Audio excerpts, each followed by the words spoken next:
충만하시기 바랍니다. 요즘 계속적으로 사도행전 말씀을 나누고 있습니다. 그 사도행전을 보면 우리가 계속적으로 나오는 중요한 인물들이 나오죠. 베드로가 나오고, 또 지난주에 나왔던 스데반이 나오고, 오늘 본문에 나오는 빌립이 나오고, 그리고 사도 바울이 나오고, 아주 위대한 하나님의 사람들의 삶에 대해서 성경은 기록하고 있습니다. 요즘 사도행전 말씀을 주일날 계속 말씀을 전하고 있으니까 사도행전 말씀을 좀 많이 묵상을 하게 됩니다. 이 사도행전 말씀을 묵상하면서 제 안에 한 가지 드는 질문이 있습니다. 나는 왜 이들처럼 능력 있는 그리스도인으로 살지 못할까? 사도행전 말씀을 묵상하다 보면 마치 사도행전에 나오는 많은 하나님의 사람들은 딴 세상에 살고 있는 사람같이 느껴집니다. 여러분, 그들은 먹고 사는 문제를 고민하지 않습니다. 그들은 복음을 전하기 위해서 목숨을 걸고 매를 맞음에도 불구하고 기쁨으로 감사함으로 그리스도의 증인으로 살아가는 인생입니다. 엄청난 사람들이에요. 문제는 우리의 삶이 그렇지 않다는 거죠. 교회를 다니기는 하는데 세상 사람들과 별반 다를 것도 없고 믿음과 확신이 없는 인생으로 살아가는 것이 우리들의 현실입니다. 사도행전에 나오는 수많은 하나님의 사람들은 믿음과 성령과 지혜가 충만해서 정말 예수님처럼 이 땅에 작은 예수로 살아가는데 우리는 왜 그러지 못할까? 우리는 왜 그런 인생으로 살아가지 못할까? 이런 질문이 우리 안에 들게 됩니다. 여러분, 그렇지 않나요? 똑같이 예수님 믿고 신앙생활 하는데 그들의 삶은 완전히 천상에 살아가는 존재 같고 우리는 이 땅에 살아가는 땅의 존재와 같이 느껴지게 될 때 영적인 열등감을 가지게 됩니다. 왜 그런가? 그 차이가 뭔가? 오늘 사도행전 말씀을 통해서 우리에게 그 답을 말해줍니다. 그 답은 바로 성령입니다. 성령에 대한 올바른 이해가 곧 그 사람의 신앙의 성숙도를 결정합니다. 그 사람의 신앙이 얼마나 좋으냐, 안 좋냐는 그 사람이 얼마나 성령을 바르게 이해하고 성령 하나님과 올바른 관계를 맺고 있느냐에 따라 결정되어집니다. 오늘 첫 번째 나누고 싶은 주제는 성령 세계를 구하라입니다. 오늘 본문, 할렐루야, 발음이 좀 이상하네요. 너무 긴장한 것 같아요. 오늘 본문 배경은 스데반의 순교 이후로 예루살렘 교회에 엄청난 핍박이 임합니다. 사도들을 제외한 모든 성도들이 뿔뿔이 흩어지게 돼요. 유대와 사마리아 지방으로 뿔뿔이 흩어지게 되는데 흩어지면서 그들이 가는 곳곳마다 복음을 전합니다. 특별히 오늘 본문에서 중점적으로 말하고 있는 인물이 나오는데 빌립입니다. 구제 사역을 위해서 뽑은 7명의 성령과 지혜가 충만한 사람 중에 빌립이 있죠. 이 빌립 집사님이 사마리아 지역에 들어가요.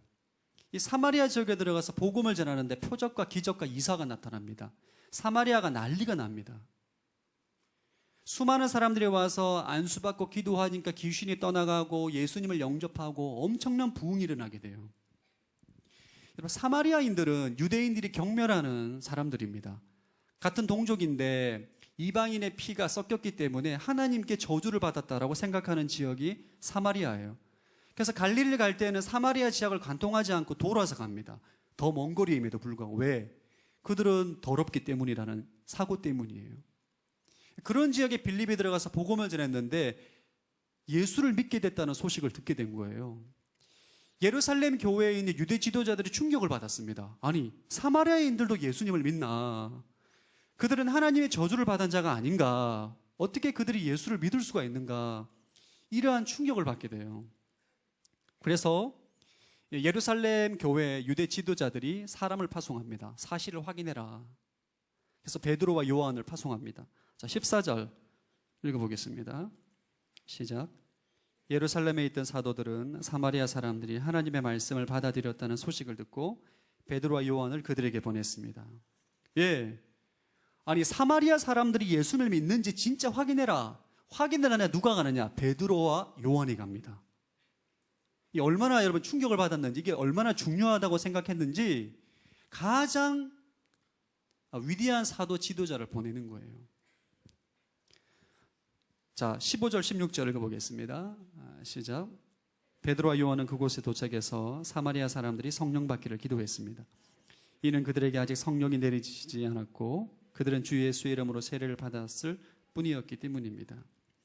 이 베드로와 요한이 현장에 도착해 보니까 이 사마리아 사람들이 예수님을 구주로 영접했어요. 빌립에게 물세례까지 받았습니다. 근데 문제는 성령님에 대해서 모르는 겁니다.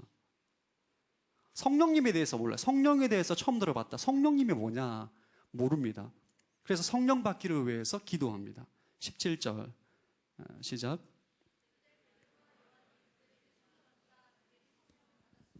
베드로와 요한이 안수하고 기도하니까 성령이 임하게 됩니다. 성령을 받게 돼요.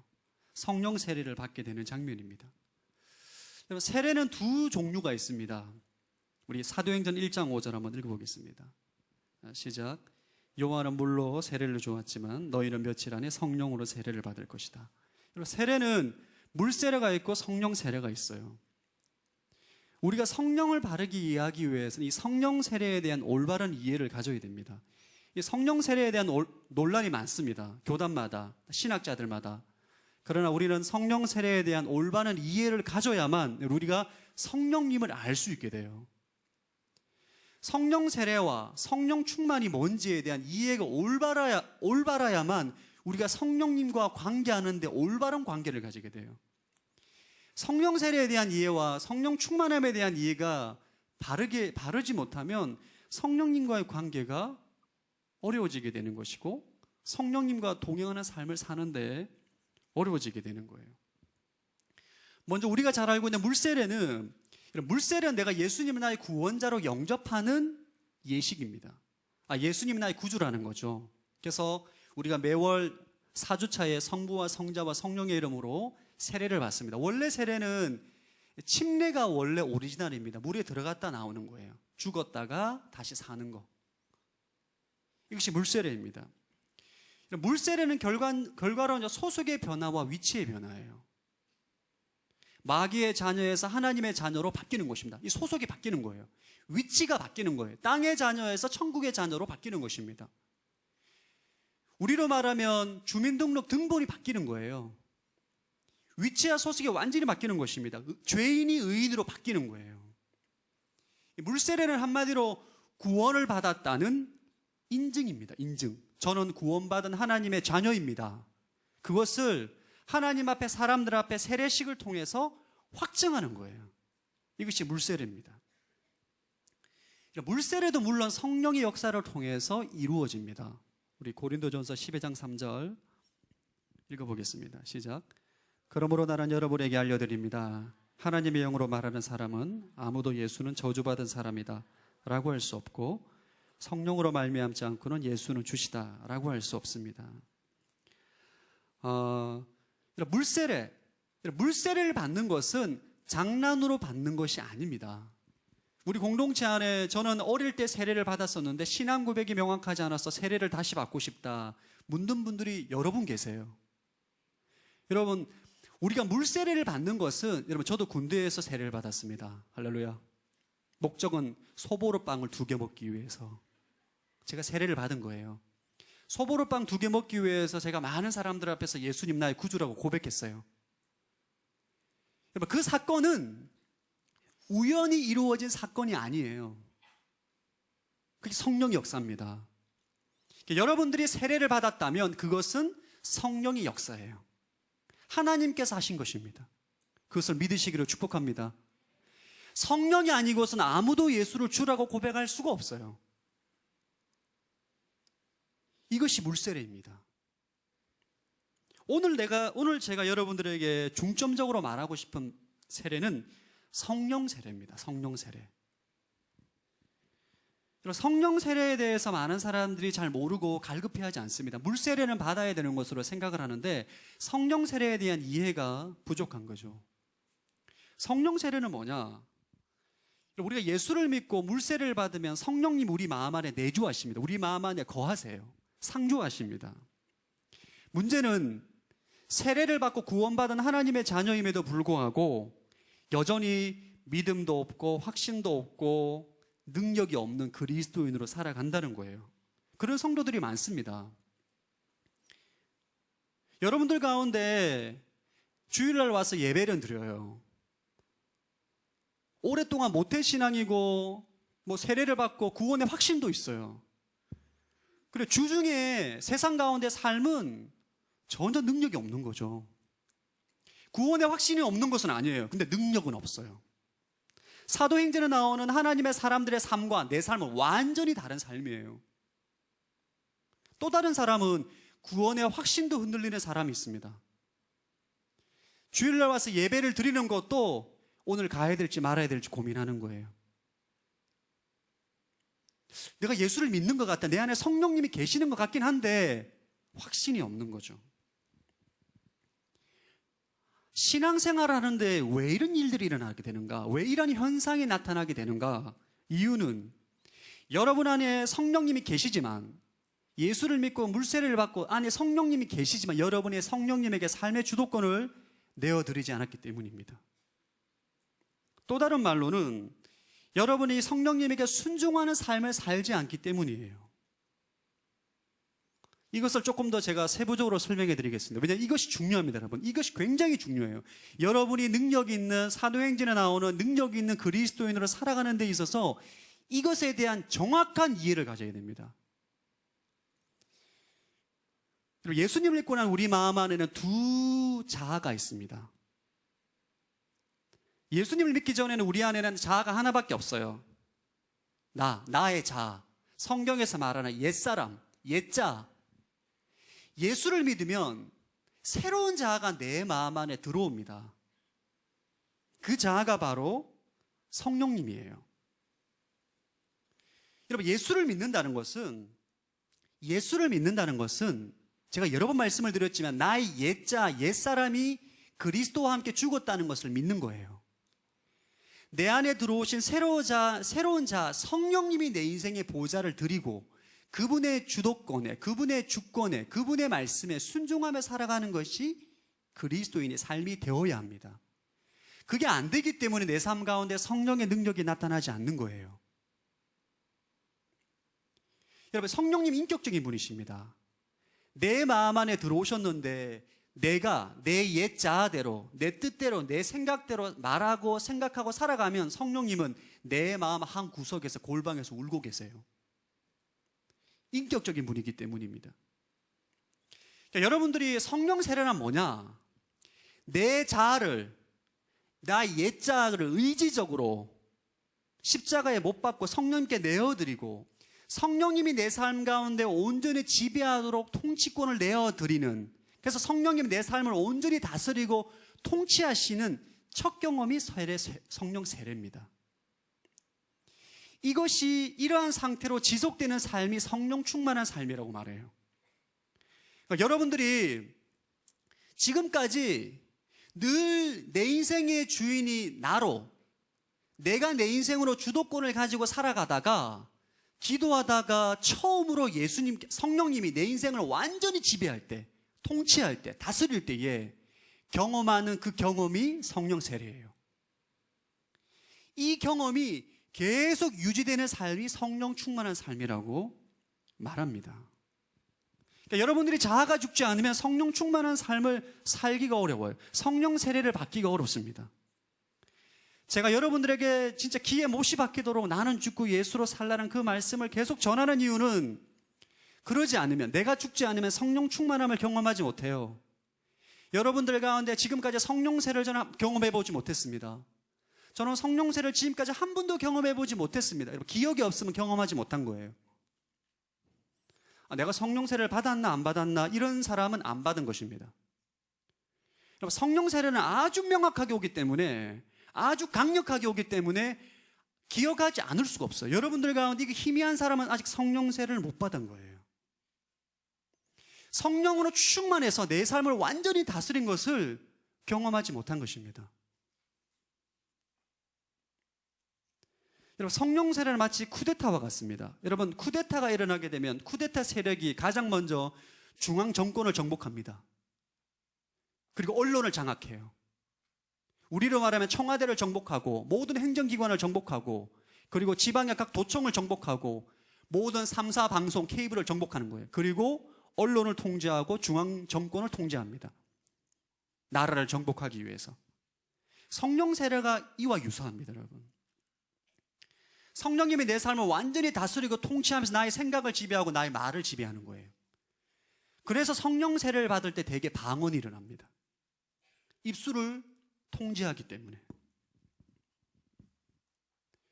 물세례와 성령 세례에 대한 올바른 이해를 가질 때에 우리가 하나님과의 관계가 명확해집니다. 순서는 좀 다양합니다. 물세례를 먼저 받고 성령 세례를 받아요. 물세례와 성령 세례를 동시에 받는 사람도 있습니다. 그러나 고넬료처럼 성령 세례를 먼저 받고 물로 세례 받는 사람이 있어요. 고넬료는 베드로의 설교 말씀을 듣다가 성령을 받습니다. 방언이 일어나고 예언이 일어나게 되고 그리고 세례를 받게 되는 거죠. 성령 세례를 받으면 어떤 일이 생기는가? 어떤 유익이 있는가? 여러분, 가시적으로는 대부분 방언이 우리 가운데 임합니다. 방언이 일어나지 않는 사람들도 있어요. 한경리 목사님 같은 경우도 방언을 못 받았습니다. 예언이 나타나게 되고 능력과 기적이 일어나게 됩니다. 궁극적으로 신앙생활이 즐겁습니다, 여러분. 신앙생활이 즐거워요. 하나님을 갈망하게 되고 예배가 기쁘고 말씀 보는 게 즐겁고 말씀 보는 것이 너무너무 좋은 거예요. 응답하라 1988보다 더 재밌는 거예요. 너무너무 좋아. 중독이 돼가지고. 성령 세례를 받으면 나타나는 특징이 하나님께 중독이 됩니다. 저는 25살 때 성령 세례를 받았어요. 성령 세례를 받고 난 다음에 나타난 특징, 밤에 잘 때 새벽 예배 때 마음이 설레요. 내일 새벽에 일어나면 새벽 예배 드릴 때 너무 좋아가 잠이 안 와요. 진짜 믿어주세요, 여러분. 믿어주세요. 진짜예요. 큐티하는 거에 대한 막 심장이 떨리는 거 너무너무 기대가 되니까. 너무너무 좋으니까. 기도를 하는데 방언으로 1시간 기도하는데 10분 기도한 것처럼 눈 뜨면 1시간이 지나갔어요. 20분 기도한 것처럼 기도하는데 4시간이 지나갔어. 친구 만나고 데이트하는 것보다 하나님께 기도하고 예배하는 거 더 좋은 거예요. 그때 제가 예수전도 다니는 선교단체에서 훈련을 받았는데 점심 식사를 12시에 하게 돼. 12시에 중보기도 모임이 30분 동안. 그러니까 중보기도를 하고 난 다음에 밥 먹으러 와요. 제가 1년 동안 그 시간을 매일 갔어요. 좋으니까. 이렇게 어떤 신적인 능력으로 내 삶이 이끌어지게 됩니다. 성령이 역사하시면. 이게 이해가 안 되는데 지금 생각해도 어떻게 그 25살 때 나이 때 중보기도를 좋아하고 월화수목 금토일이 있으면 뭐 며칠 빼고는 매일 교회 가서 기도하고 예배드리고 말씀 공부하고 전도하고 일부러 하려고 하는 게 아니라 그렇게 되어지는 거예요. 되어지는 거. 어떤 신적인 힘이 나를 이끌고 가는 거예요. 이런 것이 성령 세례입니다. 성령의 충만함을 처음으로 경험하는 거예요. 무기력했던 내 삶에 하나님의 생기가 임하는 것입니다. 자, 여러분들이 성령 세례를 사모하기를 축복합니다.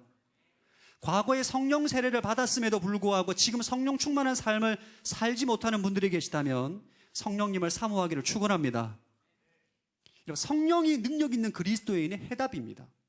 그 외에는 없어요. 자, 그럼 성령 세례는 언제 일어나게 되는가?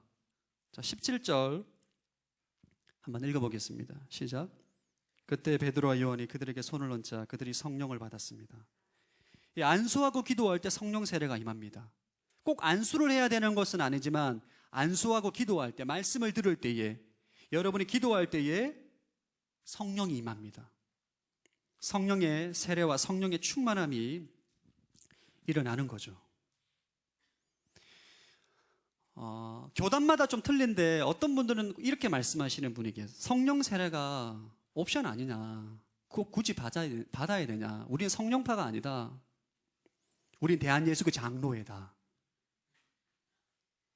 우리 성경 공부와 제자 훈련이 특기고 성령파는 순복음에 사는 거다. 여러분, 그런 말은 다 거짓말입니다. 듣지 마십시오. 어디 사도행전에 장로교가 나옵니까? 어디 성경에 어디 순복음이 나와요? 어디 성령파가 나와요? 여러분, 그건 진리가 아닙니다. 저를 따라 성령 세례는 신앙생활의 옵션이 아니다. 여러분, 필수입니다. 필수. 여러분이 성령 세례를 받고 성령으로 충만한 삶을 지속하지 않으면 이 땅 가운데 사도행전에 나오는 사도의 삶, 예수님의 증인된 삶은 절대 못 삽니다. 못 살아요. 그런 목표가 내 인생의 짐입니다. 짐. 여러분, 신앙생활의 목표가 우리가 예수님을 닮아가는 것입니다. 저와 여러분의 신앙생활의 목표는 이 땅에서 작은 예수로 살아가는 거예요. 사복음서에 나오는 베드로를 좀 보면 물세례를 받은 사복음서에 나오는 베드로의 모습을 보면 물세례를 받고 예수님을 닮아가기 위해서 노력하면서 실패하는 삶으로 보입니다. 예수님을 닮아가고 싶어요. 사복음서 베드로가 노력하고 결단하고 의지를 내리지만 환경과 위기 가운데 두려워하고 좌절하고 무너지는 모습을 보게 됩니다. 이러한 모습은 성령으로 충만함으로 받지 못한 인생이에요. 사도행전에 가면 사람이 완전히 달라집니다. 여러분, 베드로가 완전히 달라져요. 뭘 노력하지 않습니다. 베드로가 뭘 예수님 닮기 위해서 노력하는 게 아니에요. 근데 그가 메시지를 전하고 기도할 때 성령이 임하고 표적과 권능이 나타나는 그런 능력이 나타나게 되는 거죠. 그 이유가 뭐냐? 성령입니다. 성령.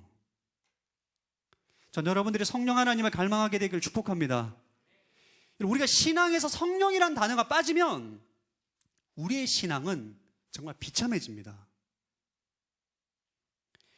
자, 그럼 성령 세례를 받기 위해서 우리가 어떻게 해야 되는가? 과거에 성령 세례를 받았지만 성령의 충만한 삶을 계속 살기 위해서 우리가 어떻게 해야 되는가? 먼저 우리 누가복음 11장 10절에서 13절 말씀 한번 읽어보겠습니다. 시작.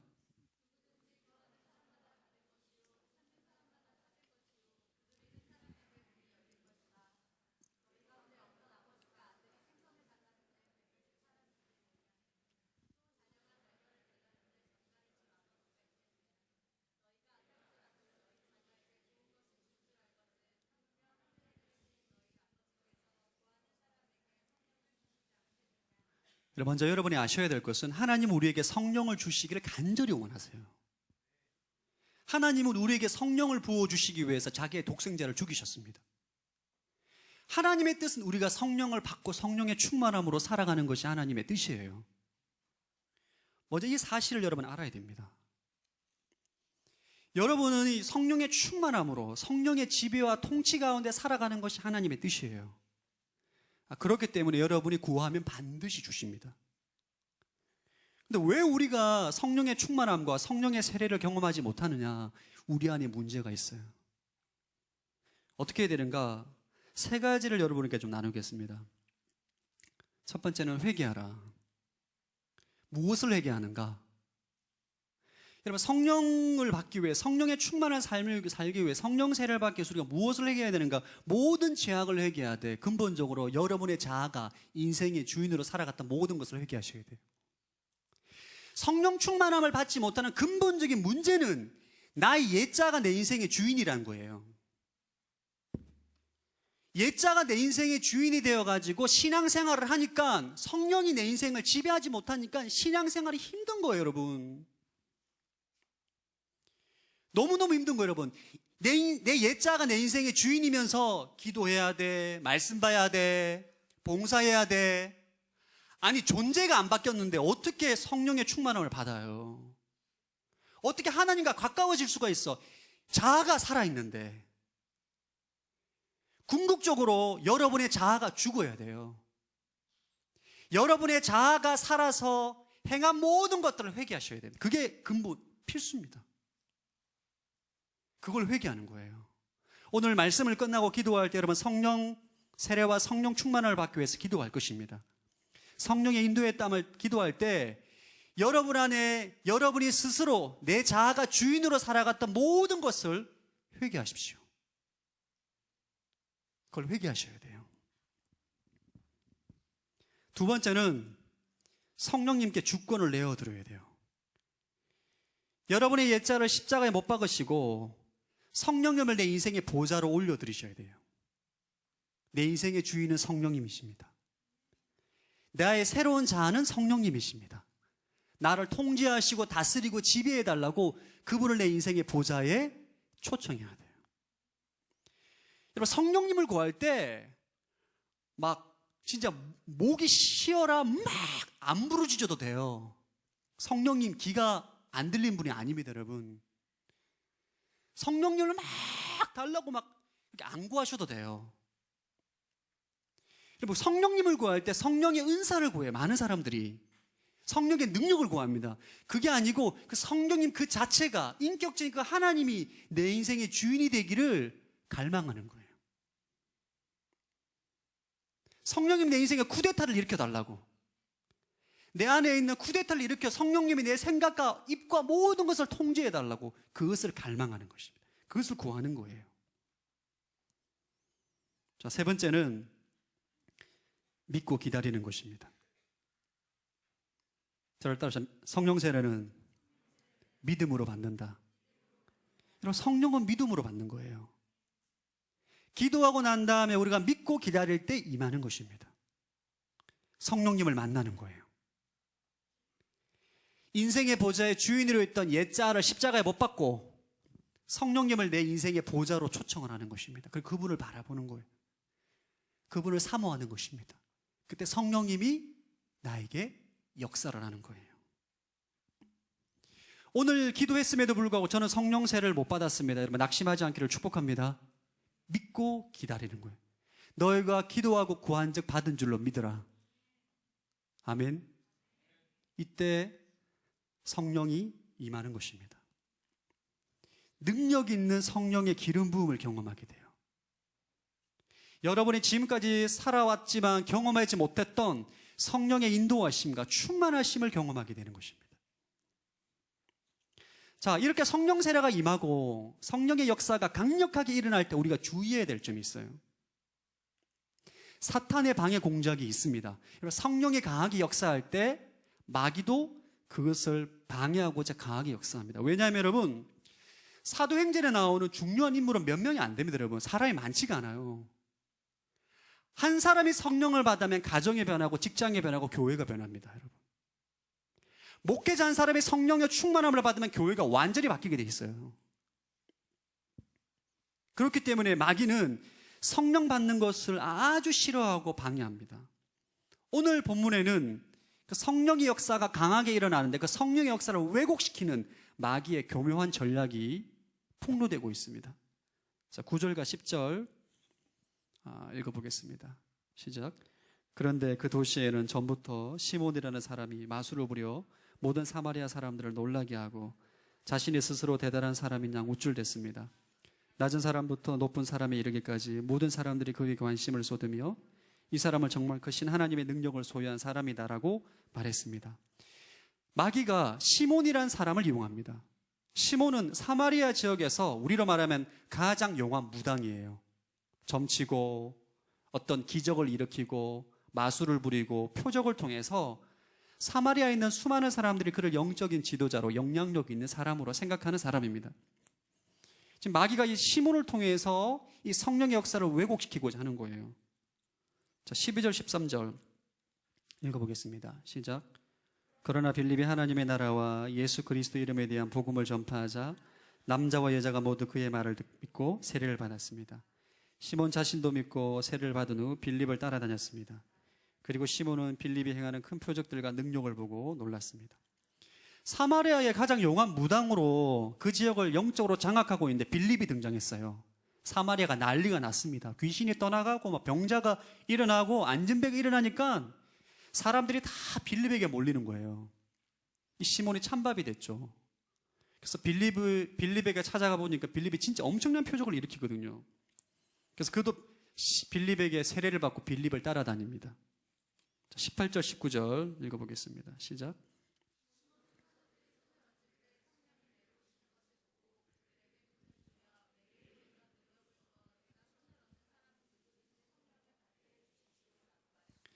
빌립을 쫓아다니다가 예루살렘에서 온 더 위대한 사도 베드로와 요한을 보게 돼요. 그들을 통해 수많은 표적과 기적을 일으키는 걸 보고 있는데 그들이 안수해서 기도하는 걸 볼 때 성령이 임하는 것을 깜짝 놀랍니다. 저거다. 돈이 되는 장사다. 라이센스를 취득해야 되겠다. 독점권. 사마리아 영적인 성령 독점권을 내가 얻어야 되겠다. 큰 돈을 주고 내게 팔아라. 사마리아만큼은 나에게 이양해라. 그런 식의 생각을 하고 돈을 주고 성령의 능력을 살려고 하는 거예요. 오늘 시몬을 통해서 마귀가 어떻게 성령의 역사를 방해하는가? 마귀의 교묘한 전략은 이 성령의 역사를 돈으로 세속화, 물질화, 상품화 시키는 게 전략입니다. 성령님을 돈벌이로 전락시키는 거예요. 성령님을 물질을 주는 축복의 수단으로 전락시키는 것입니다. 하나님을 우상으로 전락시키는 거예요. 오늘날 한국교회에 수많은 은사를 받은 주의 종들이 많이 넘어졌습니다. 이유가 뭐냐? 돈입니다. 돈. 사람들 가운데, 사역자들 가운데 교회 안에 표적과 기적이 일어나면 신기하게 이건 동서고금을 막론하고 많은 사람들이 돈을 가지고 옵니다. 이게 특징이에요, 여러분. 만약 제가 여기서 기도하는데 안진백이 일어나잖아요. 장님이 눈을 뜨잖아요. 여의도에 있는 사람 다 몰려들 겁니다. 저희가 돈을 가지고 와요. 이것은 비단 오늘 본문에만 나오는 일이 아니라 한국교회에 비일비재하게 일어나는 일입니다. 사람들은 돈을 가지고 오게 돼 있어요. 그 배후에 마귀의 교묘한 전략이 있다는 것을 여러분 기억하셔야 돼요. 돈으로 성령 역사를 왜곡하는 거예요. 여러분 뉴스를 보시면 성령 사역자들이 이상하게 마지막에 돈 문제 때문에 많은 어려움을 겪습니다. 그게 여러분 우연한 게 아니에요. 항상 돈 문제가 결여되어 있어요. 이 마귀의 전략입니다. 그래서 여러분들은 이 성령 역사 가운데 방해하는 이 마귀의 역사를 분별할 수 있는 영적인 분별력을 가져야 돼요. 제가 지하철을 타다 보면 지하철 안에 전단지가 있습니다. 뭐 어떤 제목이냐면 뭐 성령 대부흥이 했는데 밑에 우리가 알고 있는 온갖 질병은 다 적어놨어요. 류마티스 관절염, 위염, 위궤양, 간암, 폐암. 그러고 난 다음 마지막에 무조건 고칠 수 있다. 사업의 문제, 돈 문제, 뭐 자녀 문제 다 적어놔요. 여기만 오면 성령 역사가 다 해결된다. 이런 식으로 나와 있어요. 악한 영을 통해서도 표적과 기적이 일어납니다. 문제는 악한 영이 역사하는데 항상 이 돈의 문제가 들어가 있어요. 그래서 여러분들이 이게 좋은 집회인지 좋지 않은 집회인지를 분별할 수 있어야 됩니다. 성령님이 역사하는 곳은 항상 예수 그리스도가 높임을 받게 돼 있어요. 근데 그곳에 악한 영이 역사하면 돈으로 성령이 상품화됩니다. 이 교회가 성령으로 장사하면 안 돼요, 여러분. 성령을 마치 수단화 해버립니다. 마치 성령을 내가 부리는 종으로 여겨요.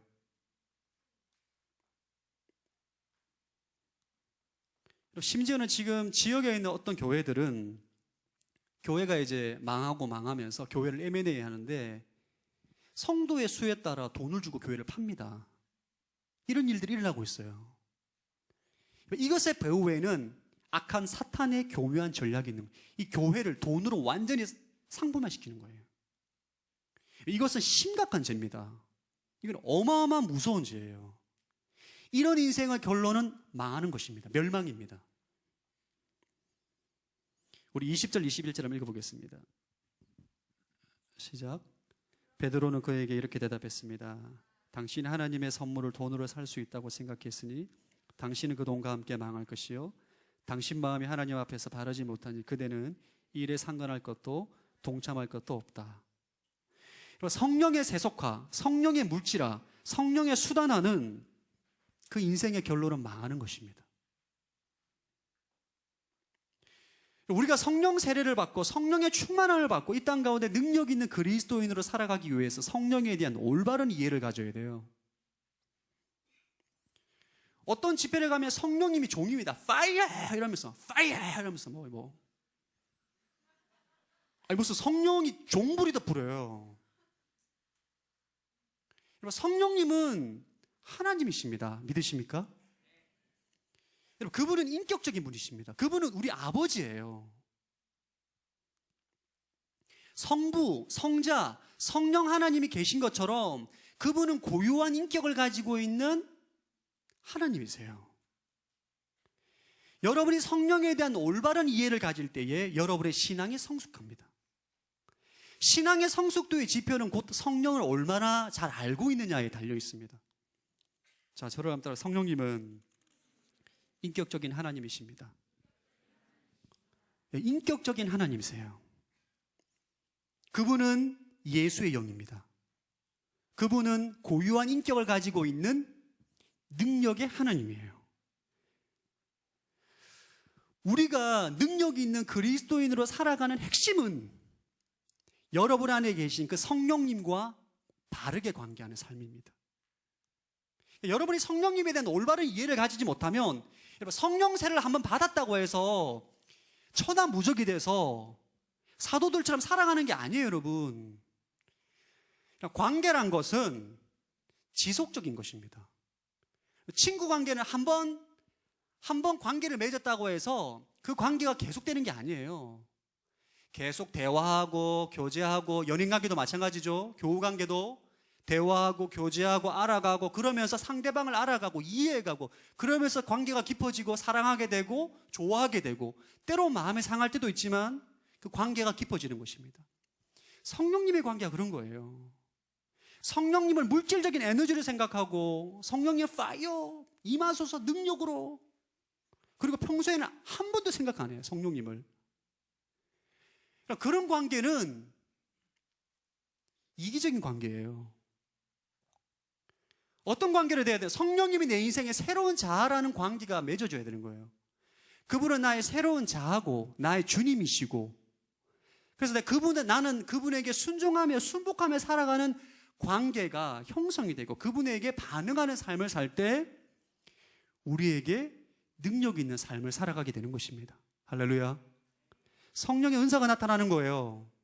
성령의 열매가 나타나는 것입니다. 성령에 대한 올바른 이해를 가지지 못하면 어떤 식으로 신앙생활이 나타나는, 율법적인 신앙생활을 하게 됩니다. 성령에 대한 올바른 이해를 가지지 못하는 사람은 100% 율법적인 신앙으로 가게 돼 있어요. 제가 서두에 말씀을 드렸죠. 성령이 내 안에 들어옴으로 나의 옛자는 십자가에 못 박고 성령이 나의 새로운 자아가 되어서 나는 그분에게 순복하며 순종하면 관계가 형성이 되어서 살아가야만 성령님이 나를 다스리고 통치하고 지배하고, 성령의 능력과 은사와 표적과 기적과 생명의 능력이 나타나는 삶을 사는 거예요.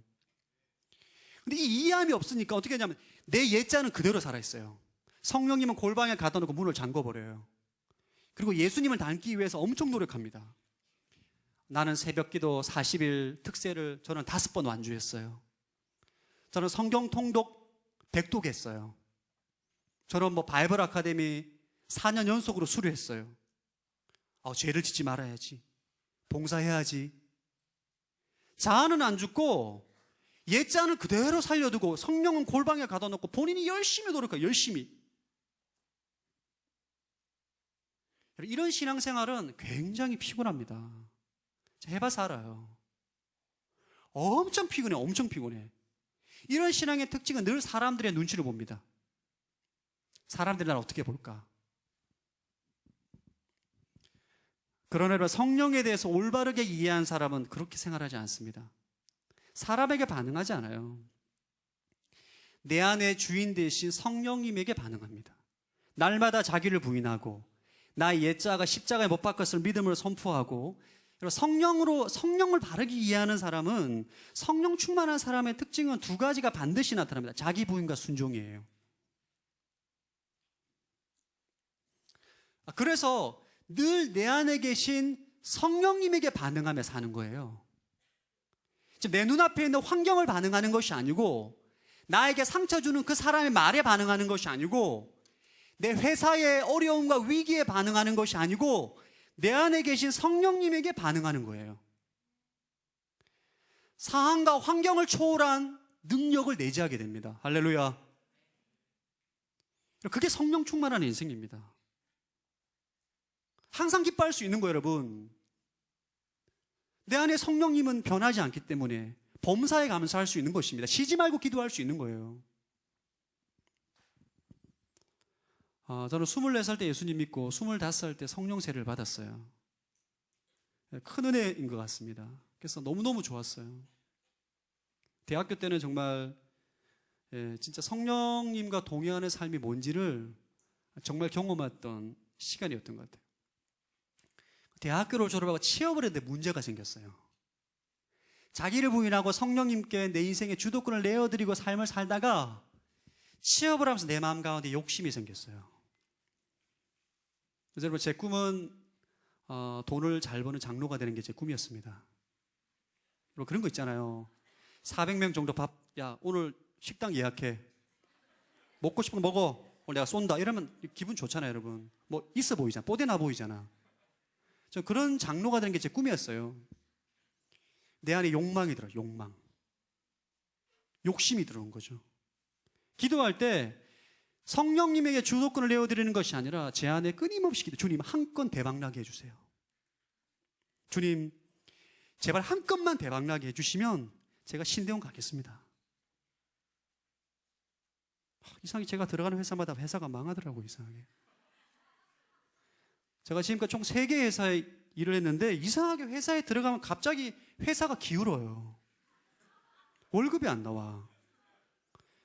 지금까지 월급이 안 나온 적이 있느냐? 한 번도 그런 적이 없다. 이번 달부터 이상 월급이 안 나온다. 잘 나가던 사업이 막 갑자기 안 되고 막 망하고 막 이래요. 주님 앞에 간절히 기도했습니다. 주님 제발 이 한 건만 성공하게 해달라고. 진짜 이것만 성공하게 해달라고. 이런 욕심으로 내 마음이 완전히 차니까 성령님이 역사할 수가 없는 거예요. 목회자가 되고 난 다음에 제 안에 있는 욕망, 유명한 목사가 되어야 돼. 설교 한번 하고 기도하면 다 쓰러져야 돼. 기도할 때 막 밀어요. 넘어져. 어쭈 안 넘어져. 내 안에 있는 욕망인 거죠. 여러분, 그런 식의 신앙은 신앙이 피곤합니다, 여러분. 일단 능력이 없어요. 재미가 없어, 신앙생활이. 재미가 없어. 기도를 해도 재미도 없고 말씀을 봐도 무기력하고. 왜 그래요? 성령님이 내 인생의 자아가 되어야 되는데 여전히 내 옛자아가 살아서 주님처럼 살려고 하니까 너무 피곤한 거예요. 너무 피곤한 거. 성령님에 대한 바른 이해가 없기 때문입니다. 전 여러분 오랫동안 성령님에 대해서 에너지로 생각했어요.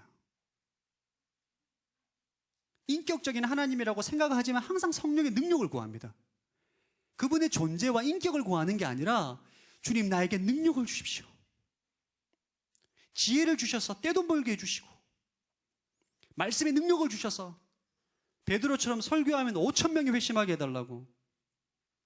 그건 성령을 구하는 게 아닙니다. 성령의 능력을 구하는 거지. 성령님을 내 인생의 수단화로 전락시키는 거예요. 여러분, 그러한 신앙은 결코 성령님과 친밀해지지 않습니다. 성령님을 잘 몰라요, 그러면. 기도는 많이 하는데 성령님의 능력은 구하는데 내게 능력이 없어요. 왜?